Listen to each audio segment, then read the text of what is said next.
Hey guys, welcome back to the Ace Comic-Con live show presented by Code of Conduct Custom Tattoo. Joining us in the booth right now, legendary comic book creator Mr. Tim Seeley. Legendary. Man, I've been doing this too long. Man, Nightwing, Grayson, Batman Eternal. Revival. We don't want to talk about Revival because we haven't had a chance to talk to you about Revival yet since it canceled. But we want to talk about your new book, Shatterstar. Ace, they stopped writing it. I'm sorry, it didn't cancel. Oh, we'll find out in a couple minutes exactly why that Came book to ended. a conclusion. Let's talk about your new book, Shatterstar. Yeah, sure. Sean, you got it right here. This book was such a surprisingly amazing book. Not that I didn't expect it to be a great book. Everybody does that to me. Like, oh, Grayson was really good. I really thought, honestly, I thought it'd be terrible. Like, it's the same. I got the same thing with Shatterstar. It was awesome, man. Thank you. Issue 1 just came out last week. Yep. How's it selling? Selling pretty good? I mean, I think it's, it's we knew it's sort of a sleeper character, so we knew we'd have to build it. So I think, like, if we get everybody to come back from issue 1 and we build the audience, it gets progressively crazier and bigger, and hopefully by 5 everybody will be lining up to get it. So. Okay, well the character of Shatterstar from the Mojo world, right? He kind of, because his son of Longshot, was it?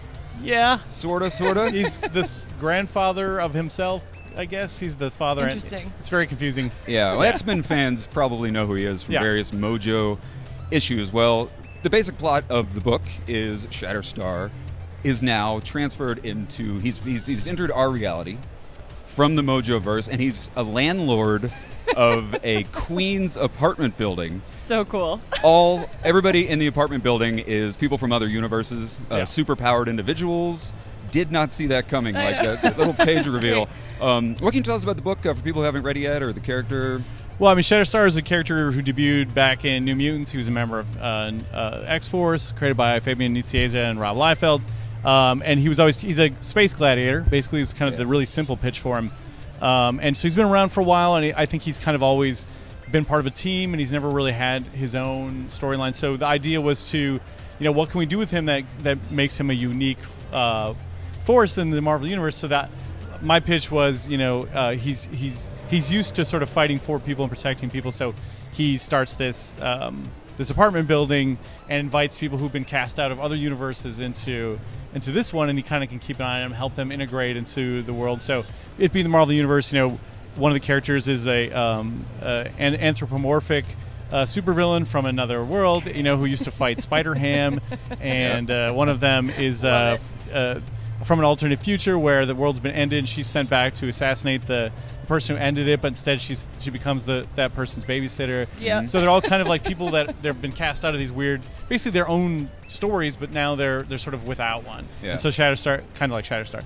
So he's taking care of them, and then of course we throw the big wrench in there, and it becomes a revenge story. Really so interesting cool. ending of that issue number 1. It's going to be an awesome run. I know. Have you always wanted to do a Shatterstar book? I mean, how'd that come about? Yeah, I mean, I was 14 when he debuted, which is the perfect age for a guy who, for one of his first pages of appearance, stabs himself to kill somebody behind him. I was the perfect age for that, right? When I was 1992, I think, or 91 when he showed up.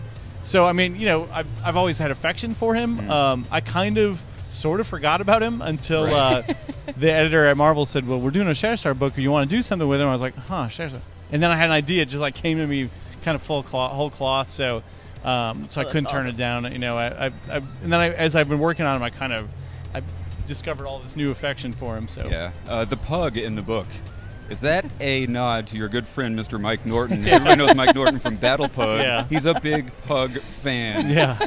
Any, that kind of I'm surrounded by pug art, And so the original idea I had, and now that I think of it, I almost like better now, but the original idea was going to make him called Dog Smasher, and he was a cat that hated dogs in this other world. But then I think at that day Mike had drawn a pug, and I sort of envisioned it in the Flag Smasher uniform, and then you got Pug Smasher. So that's awesome. Well, speaking of Mike Norton, I want to kind of go back in time a little bit, talk about your book Revival. Your independent book with you, Mike Norton, Jenny Frison, who you guys know is doing Wonder Woman right now.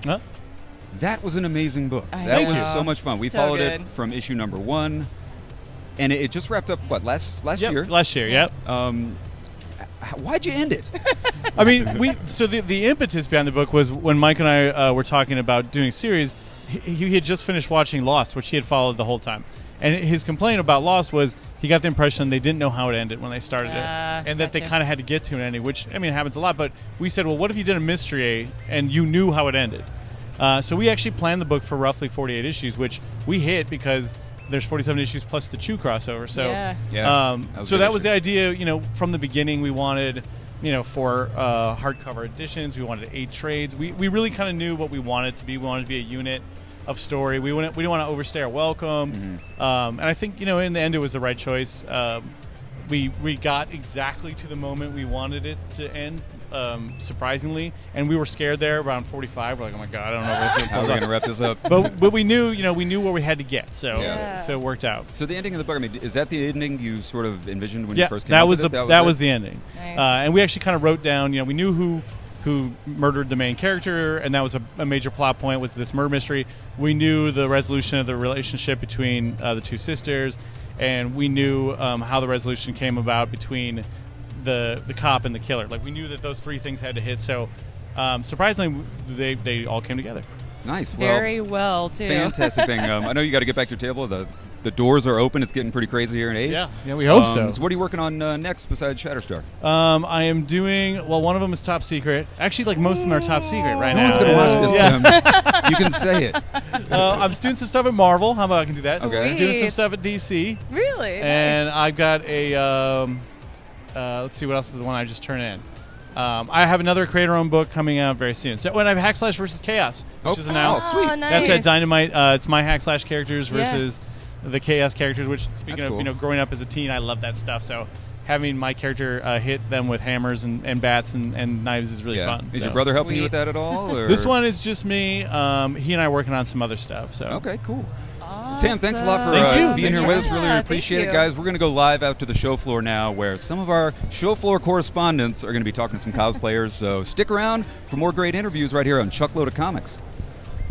Thanks, Chuck. And now we've discovered BB-8 here on the floor at Ace Comic-Con.